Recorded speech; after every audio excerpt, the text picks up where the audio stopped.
Vamos para o nosso assunto. É o tema mais pedido através da nossa central telefônica. Os telespectadores da Rede Vida estão aflitos por conta da depressão e ela é considerada o mal do século pela Organização Mundial da Saúde. É uma doença que não escolhe um tipo. Qualquer pessoa pode ter depressão em qualquer fase da vida. Muitas vezes a gente vê alguém pelo Instagram, pelas redes sociais e acha assim, essa pessoa, ela é mais do que eu, essa não teria depressão. Eu tô com esse problema porque minha vida é muito triste. E na verdade não, gente, qualquer pessoa pode ter uma depressão sim. Sucesso não é sinônimo de felicidade. No mês de abril, inclusive, a gente viu coisas que chamaram a atenção, como o comediante e youtuber, o Whindersson Nunes, né? Ele fez um desabafo no Twitter e ele disse que apesar de tudo de bom que vinha acontecendo com ele, tudo que ele já tinha conquistado, ele se sentia triste há alguns anos. A cantora Ariana Grande também usou as redes sociais para mostrar que não está bem. Na semana passada, uma notícia chocou o Brasil, que foi o suicídio da pequena Yasmin Gabriele, ex-assistente de palco do Raul Gil, com 17 anos, sofria de depressão. Enfim, e talvez seja hoje o seu problema. Talvez seja hoje o problema da sua filha, do seu filho, do seu neto. E a gente precisa falar sobre esse assunto porque, infelizmente, uma doença tão séria que tem tratamento, ainda é vista com preconceito. Ainda tem gente que fala, eu? Não tenho. Você, filha, não tem. Finge que não vê, né? E a pessoa fica sem assistência. Eu disse que eu tenho um profissional maravilhoso e tenho. Um psiquiatra fantástico, muito sério, que não para de estudar. Ele é presidente do Departamento Científico de Psiquiatria da Associação Paulista de Medicina, editor da versão brasileira da revista da Associação Psiquiátrica Americana, Dr. Khalil Doualib. Seja muito bem-vindo, é uma alegria te receber. Obrigado, e eu fico feliz de trazer esse assunto mesmo, porque, como eu disse ainda há pouco, eu penso que as pessoas têm um preconceito enorme. Aliás, não só com depressão, até com psiquiatra, né, doutor? Sem dúvida. Passa no ortopedista, vai no cardiologista, mas falou que vai no psiquiatra, parece que é um bicho de 7 cabeças. É verdade, infelizmente ainda, né, Cláudia? Mas, felizmente, cada vez mais divulgado por toda a mídia, então a psiquiatria tem entrado e tem colaborado para que as pessoas possam ter mais acesso à informação, saber mais o que está acontecendo e poder se identificar e se tratar. Exato. A depressão, eu falei, mal do século, atinge muita gente. Ela dá sinais? A gente tem como fazer uma prevenção? Sem dúvida. Veja, depressão não é que a pessoa durma bem e acorde deprimido. Isso é muito raro, né? O mais frequente é que a pessoa já venha numa situação em que isso vai se agravando. Então, ele já vem geralmente com estresse mais crônico, com muita ansiedade, e isto vai levando aos poucos a uma queda de rendimento, a um aumento de um desejo de não ficar mais ali, a pessoa perde energia, perde o prazer nas coisas, e isso é gradativo, tá? E vai acontecendo, e com isto vai comprometendo a vida, porque a pessoa começa a ter dificuldade nos seus relacionamentos, em manter o seu trabalho. Ele perde o prazer em tudo na vida, em sair com os amigos, em ter um relacionamento afetivo, e tudo vai gerando também mais irritabilidade. A pessoa vai ficando alguém mais irritado, explosivo, sem paciência. Então, muitos dos quadros que a gente fala, poxa, essa pessoa está irritada, ele é mal-humorado, às vezes não é um mal-humorado, ele está numa situação em que ele realmente não tem mais prazer e energia para nada, até das coisas que ele gostava antes. Existem tipos diferentes de depressão? Sim. Eu me lembro muito de uma depressão de choro, mas você falou agora do mau humor. A depressão, classicamente, ela era descrita como um quadro grave, que a pessoa ficava chorando na cama, sem vontade de fazer nada. Esse é só um tipo, é a melancolia, é um quadro mais grave, e acomete muitas pessoas, mas esse é um estágio grave. Existem quadros mais leves e moderados que a pessoa não fica desse jeito, mas ela vai perdendo o interesse e o prazer pelas coisas. Isto é depressão. A pessoa começa a não fazer mais as coisas que davam prazer, que ele se sentia bem, ele começa a ficar mais fechado, começa a render menos. Numa sociedade tão competitiva como a gente vive hoje, é muito comum que essas pessoas acabem perdendo emprego. E aí deprimem mais, mas eles já vinham deprimidos. os estudos mostram que pelo menos 15% de quem perde o emprego estava deprimido antes. E aí agrava, né?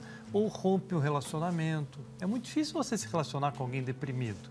A pessoa não quer sair, não tem interesse, não consegue mais ter uma troca afetiva, né? Então as pessoas vão tendendo a perder tudo que tem na vida. Trabalho, família, afeto, relacionamentos. Então essa pessoa vai se agravando, mas ela não começa assim, ela começa com um quadro gradativo. Então é importante detectar antes, poder detectar os primeiros sinais, olhar o que está acontecendo. Geralmente são quadros que vêm de ansiedade e do estresse crônico. E isso é muito importante de detectar. Interessante quando você fala que aí a pessoa ela pode já estar com uma depressão ao longo do tempo e tendo perdas, né? E eu penso assim, talvez essas perdas até para justificar o motivo da depressão. Porque numa sociedade preconceituosa, é difícil, como eu dei agora o exemplo, e as pessoas se chocaram com um humorista de sucesso, com uma cantora de sucesso, você falar assim, apesar de todo o sucesso, apesar de tudo que eu tenho de amigos, de dinheiro, de staff, eu tenho depressão, né? As pessoas não aceitam isso. Então, quando você tem uma perda de dinheiro, uma ruptura num relacionamento, parece que a sociedade fala assim, ah, sim, porque perdeu o emprego, porque perdeu a mãe, porque... Não é verdade? Fica mais fácil quando você tem um fator que justificaria aquilo. Então, as pessoas aceitariam melhor. A questão básica que a gente tem que entender é que tem uma questão genética. Então, tem famílias que têm uma situação genética que é uma vulnerabilidade. Isso facilita muito que a pessoa possa ter depressão. Então, eu sempre recomendo que as pessoas procurem tios, parentes, primos, com história de alcoolismo, de depressão, às vezes de suicídio na família. E isso é uma bandeira de alerta que a gente tem que ter, se tiver uma parte genética. A segunda situação são fatores que nem sempre ficam claros, que aconteceram lá na infância. Bullying grave, abusos, agressões, perda de pais. Isso tudo são marcas que lá na infância aumentam muito o risco da pessoa ter depressão depois. Então, esses fatores a gente não consegue modificar, né? Fator genético e o que te aconteceu na vida. Mas se a gente tem noção disso, a gente pode fazer coisas para melhorar e para evitar que a gente possa voltar a ter um quadro depressivo. Então, isso é uma marca importante que as pessoas têm que conhecer a sua história. Então, do mesmo jeito que existem vários tipos de depressão, existem várias possíveis causas para a depressão. Existe uma causa química, uma desordem químico-cerebral? A depressão ela é marcada por uma alteração de neurotransmissores. O que é isto? O neurônio ele não está grudado no outro neurônio. Ele se comunica com o outro neurônio por umas substâncias que chamam neurotransmissores. Nós temos 3 neurotransmissores envolvidos na depressão, que é a serotonina, a norepinefrina e a dopamina. Então a pessoa, se eu pudesse olhar o neurônio de alguém com depressão, ela estaria com uma baixa desses neurotransmissores. Eu não tenho como medir isto. Não posso fazer nenhum exame para dizer, você está com pouco disto ou pouco. Não tenho. Mas eu vejo clinicamente isto. E os remédios aumentam estas substâncias. Então, a gente usa uma medicação que aumenta essa substância e que a pessoa volta a funcionar. Para você ter ideia, a depressão é tão impactante que se eu fotografasse o neurônio, quando você está deprimido, ele está diminuído. Ele está com menos ramificações, com menos ligações com outros neurônios. E aí dá o quadro que a pessoa se sente lenta, ela lê uma coisa e não grava aquilo que leu, tem que ler novamente. Ele fica com déficit de atenção, ele de memória, ele conhece a pessoa, mas não recorda o nome. Então ele fica com toda a vida comprometida porque o neurônio está afetado. Então a gente precisa corrigir isto. Se o quadro é leve, se a depressão for um quadro mais leve, você ajuda muito isso com dietas adequadas. Então, basicamente dietas que tenham substâncias que melhorem o teu neurônio. E nós temos 2 tipos de dietas para isso. A dieta dita do Mediterrâneo, né, que é muito conhecida, acho que vale muito a pena a gente conhecer um pouquinho, mas com os óleos, com as amêndoas, com nozes, com azeite de oliva.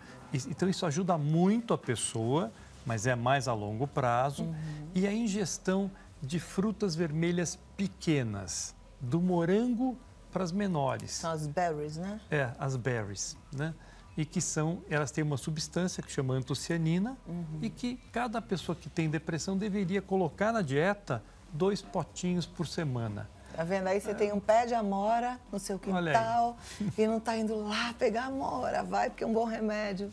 No sítio, na casa de Você praia. falou da alimentação e eu me lembro da última vez que você esteve aqui, que você falou que não adianta a pessoa fazer um tratamento para depressão se ela não entender que ela precisa fazer um exercício aeróbico, ela tem que caminhar pelo menos. Isso. Então, a alimentação é fundamental e a atividade física, porque produz uma substância chamada beta-endorfina. E a beta-endorfina, ela atua dentro do neurônio, ajudando que esse neurônio se restabeleça.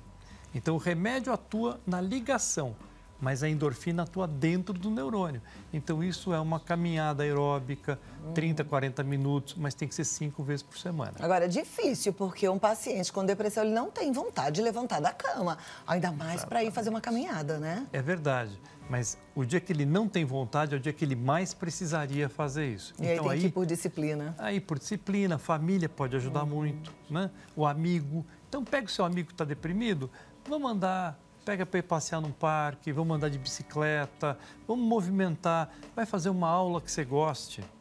Pode ser uma aula aeróbica de qualquer coisa, pode ser uma luta. As lutas são muito interessantes para ajudar nisto, sabe? Qualquer atividade física produz um pouco de endorfina. A aeróbica produz mais. E tem que durar 30 minutos, 40 minutos ininterruptos. Não adianta você andar e parar. Tem que andar 30, 40 minutos sem parar. 5 vezes por semana. Então, bora. Tem que ter esse foco, né?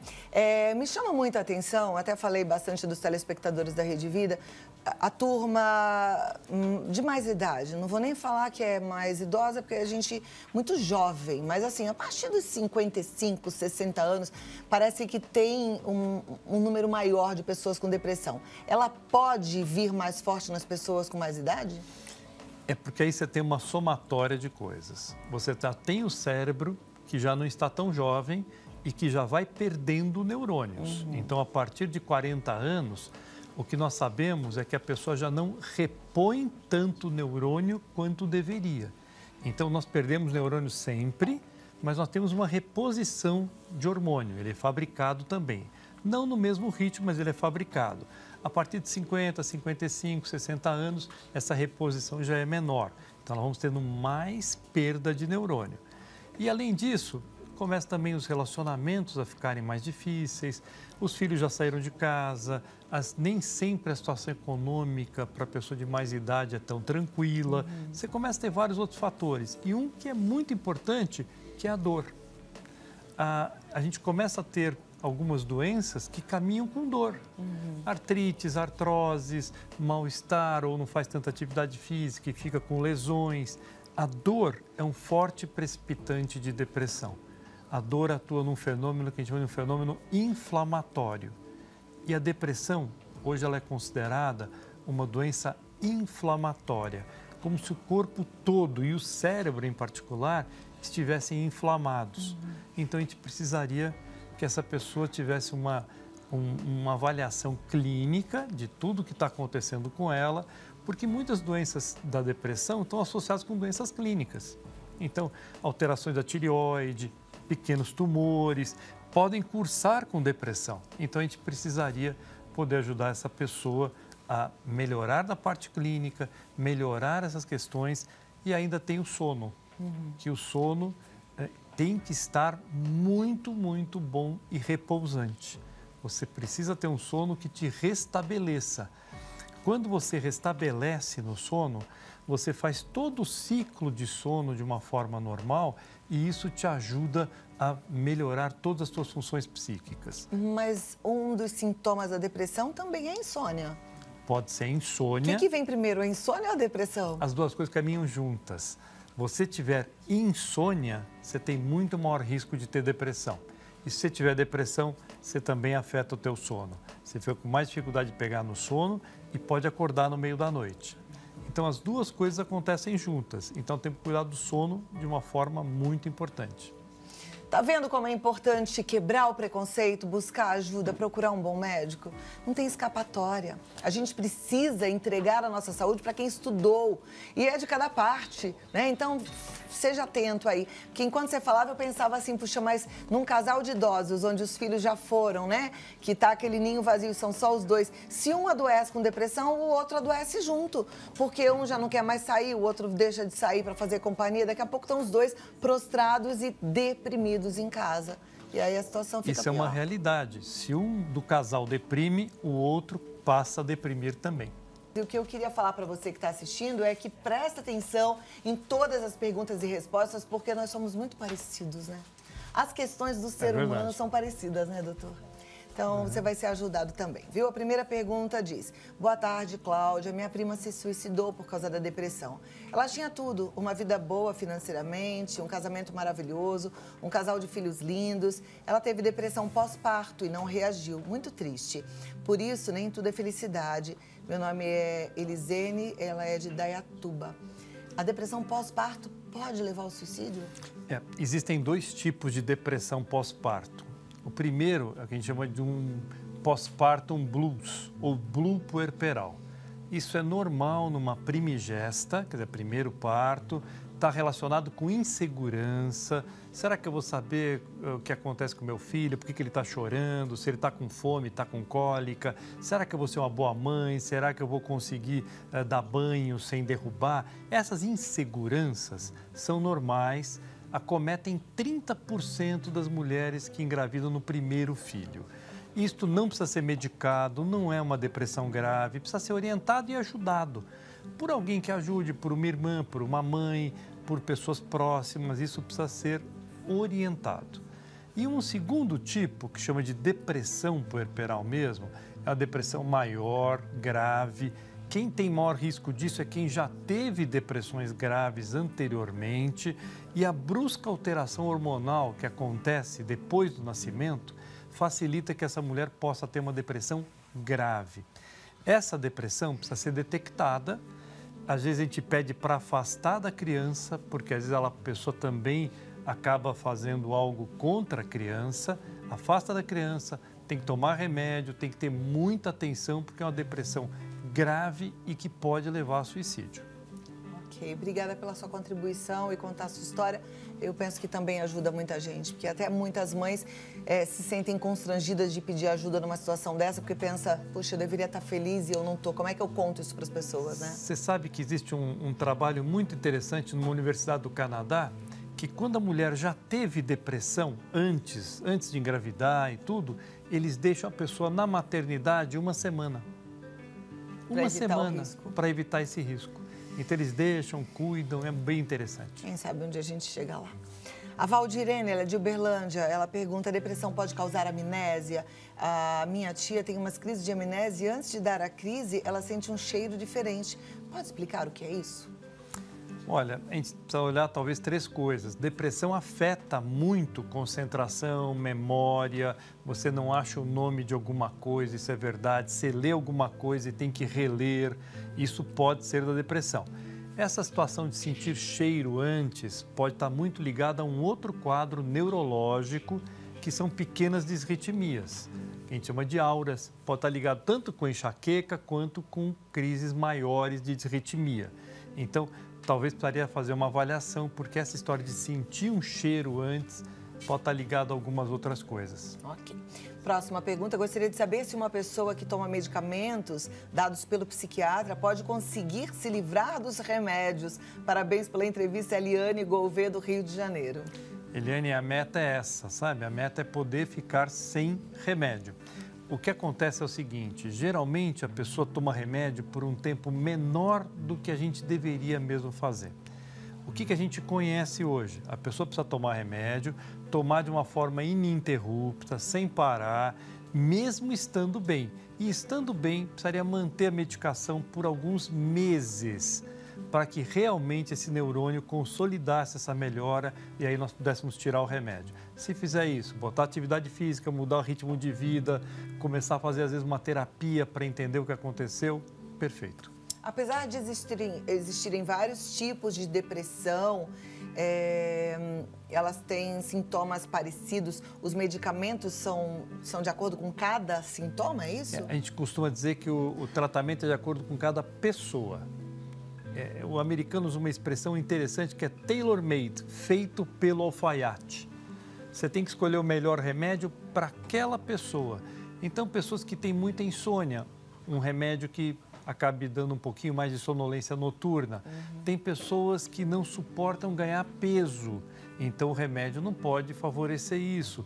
Tem outros que emagreceram muito na depressão, então o remédio que restabeleça isso. Então, o antidepressivo, você tem várias classes que você pode escolher de acordo com aquele perfil daquela pessoa. E pode acontecer do paciente não se dar bem com o remédio ou não ter resultados com o remédio, e aí existe essa conversa entre médico e paciente e existe a possibilidade de troca da medicação? Claro, às vezes de contornar, os remédios dão efeitos adversos, então você tem que contornar o efeito adverso do remédio, você tem que tentar ajudar essa paciente a se aderir ao tratamento o melhor possível. Quanto menos efeitos adversos ele tiver, muito melhor.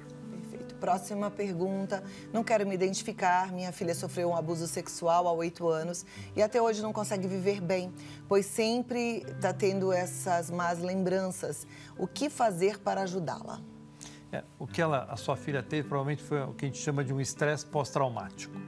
Então, o que ajudaria muito, eu não sei a idade com que ela teve isso, quanto menor, mais grave, mas não importa muito, é uma situação de um estressor muito grande. Então, medicamento pode ajudar? Sem dúvida, mas terapia ajudaria muito. Então, eu indicaria que a sua filha fosse avaliada para poder fazer uma terapia. Isso talvez fosse a melhor coisa para ela e o remédio ali é secundário. A terapia é principal. Perfeito. Próxima pergunta. Pânico é um tipo de depressão? Não, o pânico é um quadro da ansiedade, né?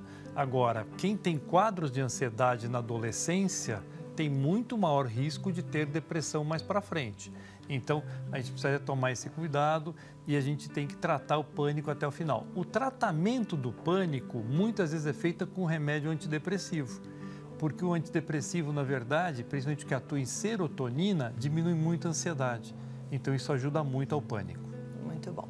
Próxima pergunta. Eu me chamo Diego Pazotto, sou de Descalvado, São Paulo. Tenho problemas com ansiedade e pânico. E já chegou ao ponto extremo de deixar de fazer todas as coisas rotineiras por conta disso. Felizmente, eu percebi e busquei ajuda. Hoje tomo medicações e me sinto melhor. Porém, ao mesmo tempo, eu sou contra o uso de medicação.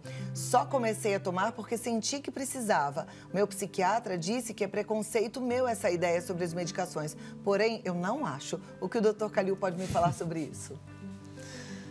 Olha, ainda bem que existem medicamentos, não é? Que a gente tem que usar quando é necessário.